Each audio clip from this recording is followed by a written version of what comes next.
Hi hello నమస్తే welcome to our channel. నేను మీ షణ్ముఖ. నేటి ముఖ్యాంశాలు వార్తలు చూద్దాం.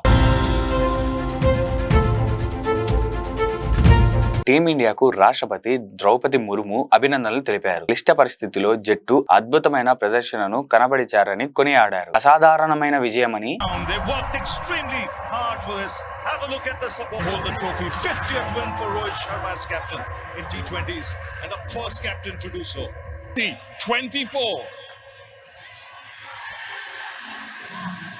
జట్టును చూసి దేశం గర్విస్తుందని అన్నారు. ఇటు కాంగ్రెస్ అగ్రనేత ఎంపీ రాహుల్ గాంధీ సైతం రోహిత్ సేనకు అభినందనలు తెలిపారు. ఈ విజయం రోహిత్ నాయకత్వానికి నిదర్శనమని వ్యాఖ్యానించారు. ఇప్పుడు మరో వార్త చూద్దాం. విశ్వ విజేతగా భారత్ ఎమోషనల్ మూమెంట్స్. సుదీర్ఘ నిరీక్షణకు తెరదించుతూ భారత్ T20 వరల్డ్ కప్ ని ముద్దాడింది.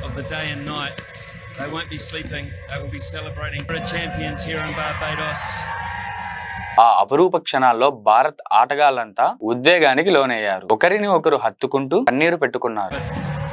వాళ్ళను చూస్తూ కోట్లాది భారతీయుల కళ్ళు చెమిరాయి. అభిమానుల జయజయధ్వానాలతో స్టేడియం మారుమోగింది. వారికి రోహిత్ శర్మ అభివాదం చేస్తూ దేశానికి ఘన విజయం అందించారు. భావోద్వేగం, ఆనందం, ఉల్లాసం అంటూ ఐసీసీ ఆ ఫోటోలను ట్విట్టర్ లో పోస్ట్ చేసింది. ఇప్పుడు మరో వార్త చూద్దాం. భారత్ జట్టుకు తెలుగు రాష్ట్రాల సీఎంల యొక్క విషెస్. తెలుగు రాష్ట్రాల సీఎం ఏపీ చంద్రబాబు నాయుడు గారు, తెలంగాణ రేవంత్ రెడ్డి గారు భారత్ కు అభినందనలు తెలిపారు. భారత్ జట్టు చరిత్రను తిరిగి రాసిందని ఏపీ సీఎం చంద్రబాబు నాయుడు గారు కొనియాడారు. 17 ఏళ్ల తర్వాత T20 వరల్డ్ కప్ కలను రోహిత్ సేన సాకారం చేసిందని అన్నారు. క్రికెట్ ప్రపంచంలో భారత్ కి ఎదురు లేదని మరోసారి నిరూపించారు అని తెలంగాణ సీఎం రేవంత్ రెడ్డి గారు వ్యాఖ్యానించారు. ఇప్పుడు మరో వార్త. అర్ధరాత్రి 6 నుంచి పెన్షన్ల పంపకం మొదలవుతుంది.